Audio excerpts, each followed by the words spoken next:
Joe Corn is a wildlife biologist from the Southeastern Cooperative Wildlife Disease Study, and he tracks feral swine all over the U.S. Joe, it's good to have you here. Thank you very much. Good to be here. So what exactly are feral swine, and where do they come from? Feral hogs are genetically the same as our domestic hogs. The feral swine we have in the United States come from a couple of sources. They were first introduced into the United States in the 1500s by the Spaniards and took hold in some areas, especially in Florida. Over the centuries after that, with colonization of the eastern United States, some of the free-ranged domestic hogs became feral and established populations. And that went on up until modern day. Now, the other route of introductions, we've had some Eurasian or Russian boar, people call them sometimes, that have been imported into the United States. And some of them have been intentionally released and some have escaped. So when you say intentionally released? Intentionally, people have gone and for hunting purposes. Really? People like to hunt feral hogs, or as you know, people often call them wild boar. It's exciting, it's a challenge, and you know, they're great on a barbecue. So where do we find feral hogs here in the state of Georgia? Well, today we have feral hogs in at least in part of every county in the state of Georgia, except for the metropolitan area around Atlanta. But that's not always been the case. We at the Wildlife Disease Study have been mapping the distribution of several species of wildlife and also, in addition, feral hogs since 1982. Okay. And we initially began that for USDA as part of preparation for potential introductions of exotic diseases that these animals might be involved in. Yes. In 1982, feral swine were reported in 17 states in the United States. Which ones? The common states that had large, more common populations of feral swine were California, Texas, Louisiana, then across the Gulf Coast of Mississippi, Alabama, down into Florida, and then up the coast of Georgia and South Carolina, and then inland in the river bottoms. So these are mostly southern swine? Well, they were. That's where they were in 1982. Since 1982, there's been a dramatic expansion of their population, and as of right now, we find them established populations of feral swine in 37 states.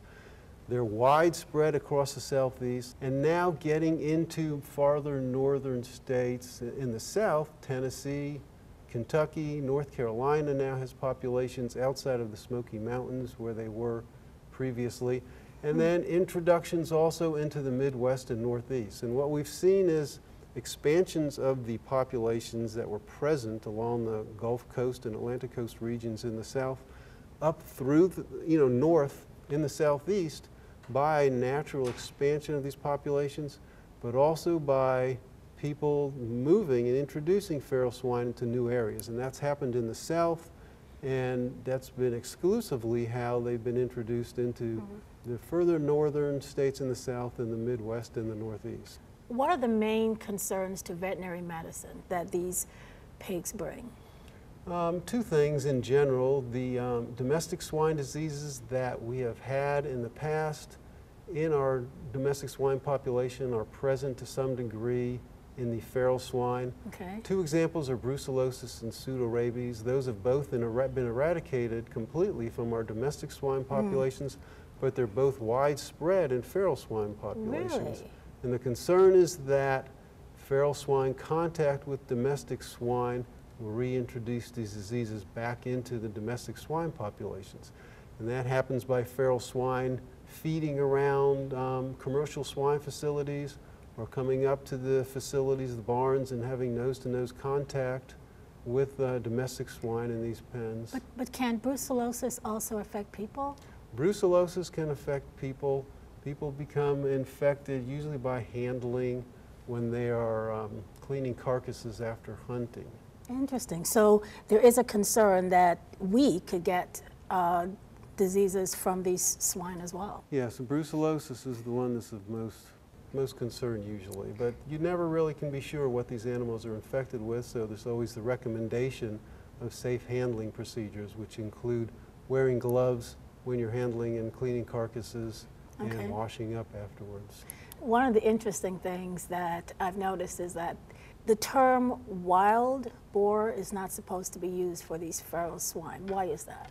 We prefer feral swine because we're trying to keep them basically in their place.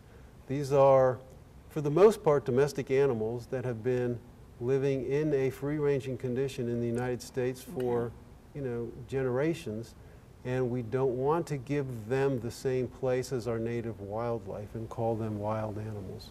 There's research being done at some places looking at techniques that might be used to impact feral swine populations by reducing their reproductive rates.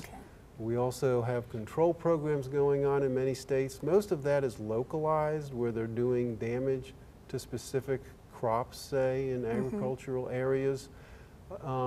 In some states where the populations have been recently introduced and they're small and widespread, they're trying to eradicate them altogether. Iowa is a good example. Iowa has a significant domestic swine population.